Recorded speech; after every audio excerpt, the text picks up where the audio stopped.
All right, welcome. I'm Eric Joseph with the StreetSide Saints. We are here live at the PTC Studios. That's Pittsburgh Technical College Studios. Today, I have a special treat for you. I'm going to introduce you to our keyboard player, Mike Nelson. But before I do that, just like to tell you who's helping us out today. I have Aiden back there. He's a first quarter student, just starting up. He agreed to come out on his second day of the quarter and help us out in the studio. So he's on the switcher and OBS. And then we have Mike Ledbetter. He's a fourth quarter student, and he is working the sound and also helping with the cameras and the sound, not the sound, the switcher. So today what we're going to do is we're going to play through some changes and just talk a little bit about how we approach that. The song we're going to use is an old traditional blues song called Key to the Highway, but I changed it up a little bit. I gave it a minor sound. So the original Key to the Highway is kind of major, and it does this 1-5 thing.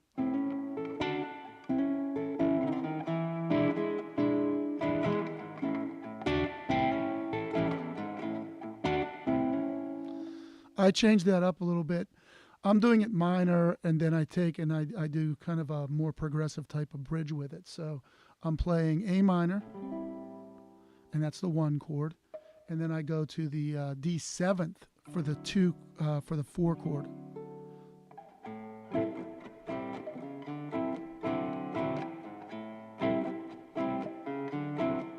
I got the key to the highway, built out and bound to go.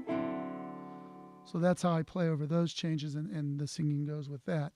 And then on the turnaround, like I said, it's a little more progressive. I go up to basically a flatted 6, but if you're doing diatonically, it's just a 6 chord major 7th. So this will be an F major 7 chord. Then I go to the 5 chord, which is minor, E minor, the 4 chord minor, D minor, and then back up to the E minor. So I'm going to leave you running, walking's much too slow. So then I go back down to the root minor, and then I hit the 5 chord with a dominant 7th, altered dominant, so either a flat 9 or a sharp 9 on that one. So that's basically the progression. So once we go over that a little bit, we're going to do some improv. So let's take it over to Mike. Mike, thanks for being here. You're welcome. Thanks for inviting me. Let's just start basically. How long you been playing? Since I was 6 years old. So. And how long would that be if you had to put it in years for the people that let's see, don't know how old you are? Then they 60, can do the math. Yeah, I'm 62. So right. Mike's 62. He's our senior member. We like to call him the senior member. No, I actually act older than him, but I don't mind being the grandpa. Yeah. So Grandpa Mike has been playing the keyboard for, again, how many years? 50. Yeah, so it'll be 56. 56 years. That's a long time. So almost as long as I've been alive. So he started playing when I was 1. Oh, now you're making me feel old. So, yeah. He was changing my diapers now. Anyway, so let's get off that subject. Anyway, what got you started into music? You know you what? had to pick a moment. I really don't have a moment. I always had music around me from as far as I can remember. Mm-hmm. And obviously as you get a little bit older, you start, my mom noticed me tapping and singing along to things, she was watching she watched every back in the 60s, it was a whole bunch of variety shows. Right, so it was, Lawrence Welk, Engelbert Humperdinck, Perry Como had a thing, Andy Williams had a show, and all of them had music and songs, and as you get older, you hear them and you start singing, and I liked it, and my mom noticed that I was dancing around and singing and tapping, so she said, and apparently at some point I said I wanted to learn how to play piano. I honestly, in my mind, I don't remember how I came out with that. That was actually my first instrument, believe it or not. Really? Piano, yeah. I think I wanted piano because piano I can get all of the parts into it. Right. You know what I mean? Yeah. The guitar, even the guitar is lighter. You can do your things, and Lord knows I envy you how you make it sing. But as opposed to like an instrument or a clarinet that's going to be reliable on playing melodic or basics, I can do it all. So you like the polyphony of it, yeah. You got a wide range. You got 10 fingers. Got a wide range and stuff, and always music. It's the best instrument for writing. And music in my head is always full. So, yeah, I mean, you guys yell at me for that because I hear it sometimes so he full. plays too much. So. I do, So and I won't lie about that. You got to work on that. But that's the way I just hear it so full. Yeah. So before we get into the technical stuff here, one more question. I studied music in college. I always tell my students this because I want them to understand, where I'm coming from. It's a place where a lot of my students come from, and it's that, you don't like to talk in front of people. You don't like to put yourself out there. And I studied music in college. I went to 2 different schools for it. Right. I studied at University of Akron. I studied classical guitar for 2 years. And I just, it literally made me physically sick to do the concerts. When I was up there on stage playing solo classical guitar, I didn't like that. So I thought, you know what, I want to get in a band sense, and I know Duquesne's a little better for jazz, so I'm going to go to Duquesne. So I studied jazz and classical at Duquesne, and it was fun and everything, but I lost interest in it. So what I'm leading to is not, change careers or anything. You went to college. What was your major? My major was in theater. Your major's arts. in theater, right? Yeah, I thought I was going to be the superstar actor. Okay, yeah, all right. Well, that's fine. And then, did you minor in music as well? I did minor in music. So that's a big part of my background, and you guys are always telling me when I come up with progressions and things like that I have a very musical sense. Well, that's because I had musicals as a base for me. Growing up, you don't mean musical as in no, I mean theory. You mean musicals. Musicals, as in the American musicals. Right. It's very Broadway. Yeah. But that's the first music where it emotionally touched me. Right. You know what I mean? Yeah. Because the music's there is meant to tell a story. And it goes at it, and I just connected with it immediately, and that's kind of where. Right. So from then till now, if I don't, it's got to be telling me a story. Every song we do, it's got to tell a story to me. Right, and that leads us to the last point I'm going to make. That kind of led me. Mike and I kind of met doing theater. We did a vaudeville variety show for community theater. I'll do a little shout out to our act, Rochester Area Community Theater. But that's where we met. My brother, I think, roped me into this. And well, that's I always had a different story. Yeah, I always kind of had an artistic. I mean, I went to art school. That's where I ended up going and getting my degree. I went to art school, no longer there, but the Art Institute of Pittsburgh. But I always drew. I always painted. I always did sculpting. I loved art. So if I wasn't doing music for our act, I was building sets. So I have a little bit of theater in me, but not a lot. Yeah, part of that's because I dragged you in here too. The engineers are telling me to turn down, but you can bring my microphone down. So that's why I hired you. That's why I'm paying you all the big bucks. So that should fix it a little bit. So yeah, that's why engineers get paid more than musicians. So earn your keep, or I'm going to fail you. No, I'm just kidding. These guys, they're doing great. And again, I just want to stress, I have a first quarter and a fourth quarter student out. Both of these students have never gone through our live production, which we don't do anymore, but they also have never done our streaming and podcasting. So I think they're doing a great job. I hope everything's coming out on YouTube. If it doesn't, we'll do it again another day. No big deal. But let's go back to that chord progression again. But I'm not going to talk about it. We're going to play to it. We're going to play over it, solo over it, and then we're going to talk. Well, at least I am. I'm going to talk about my soloing styles, and if Mike wants to talk about his approach, that's fine too, because piano players and musicians, everybody approaches soloing a little differently. So 2 different piano players are going to approach improv completely different from one another, but they're also going to approach it completely different from two different guitar players who also approach it differently. So we're going to play through it a little bit, just the chords, and then we're going to improvise, and then we'll talk a little bit. All right, so here it goes. Just the improv section of Key to the Highway. We're going to take the 1-4 four times, and then we'll go to the bridge. All right. 1, 2, 1, 2, 3, 4.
All right. Not too bad. Not too bad. So the way I approach when I play it, Mike, I think of the chords, and I want to land on chord tones. But what I look at when I see this song, or when I look at the chords, and when I developed the chords and changed up, the actual progression to the song, I'm looking again at those first 8 measures, the 1 to 4. Those 2 chords, diatonically, they are actually in the key of G major. But I'm playing up here in that Dorian mode, the minor mode. And the important thing is that note here from the 5 to the 6 to the 7. In the Dorian minor mode, the 5 to the 6 is a whole step. Now, when I go into that bridge, I'm now in a different key. I'm in the key of A minor, right, where the 5 to the 6 is now a half step. right.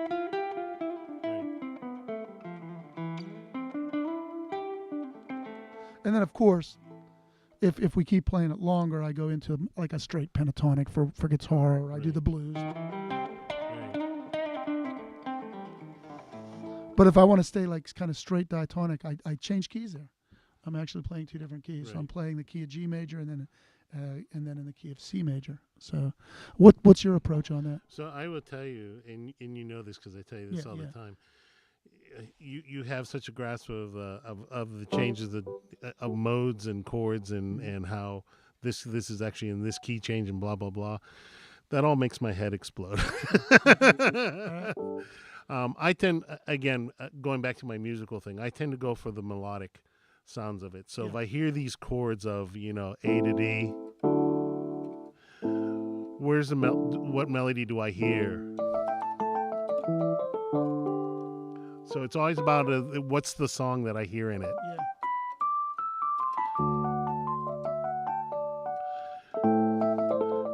So and ultimately I end up it ends up that I'm playing in the tonal modes that obviously we can't play together. We're not doing it, but I'm really not thinking about it. I'm really trying to listen, and I really go by what did I just play, and what do I hear as a melody, and what's the next, where does it go? Right to the chord changes, so that as if I'm in, we get into the groove of the.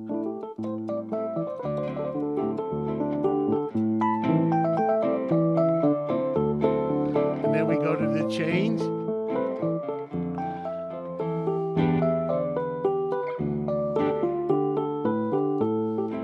You know what I mean?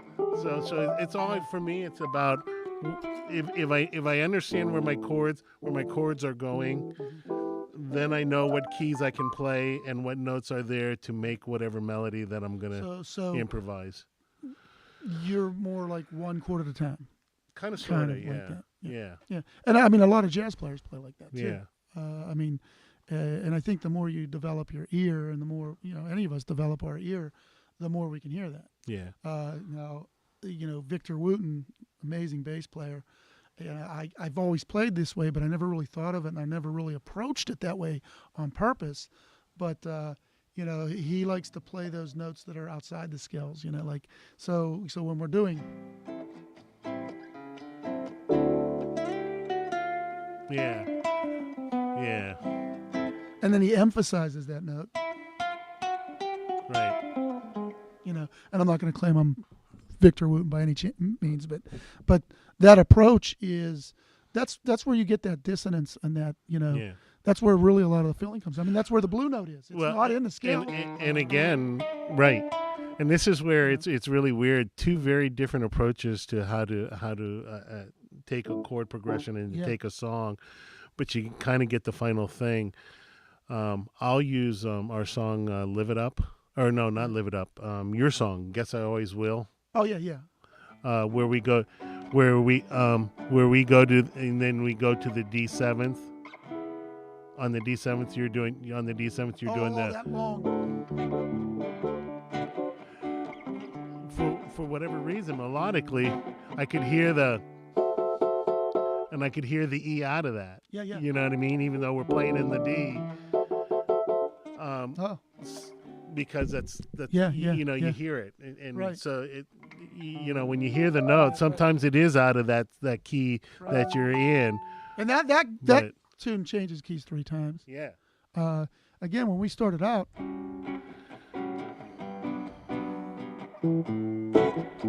we're in the key of D major.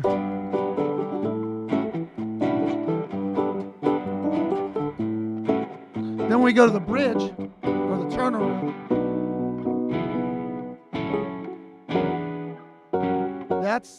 That part there is in the key of A major. So we just changed there. Okay. But then when we're playing the D7th, we're actually in G major. Right. Yeah. So yeah. I mean, you don't notice it because they're all changing chords based upon the diatonic original key. But it really is. I mean, we're actually, when I go up there, we're changing the key there. So yeah, that's a great point. And again, I play the A Mixolydian from that A to the G. Well, and it does make it richer too, because you initially said hit the D7th, and for whatever reason I could hear that E up there, so just to hit it at the, and it has to do with phrasing, right? I'm not just staying on that E. Yeah, what are you playing, an E chord or an E note? No, and just adding the E to the D, so it's basically it's basically a D9 chord, right? Yeah. So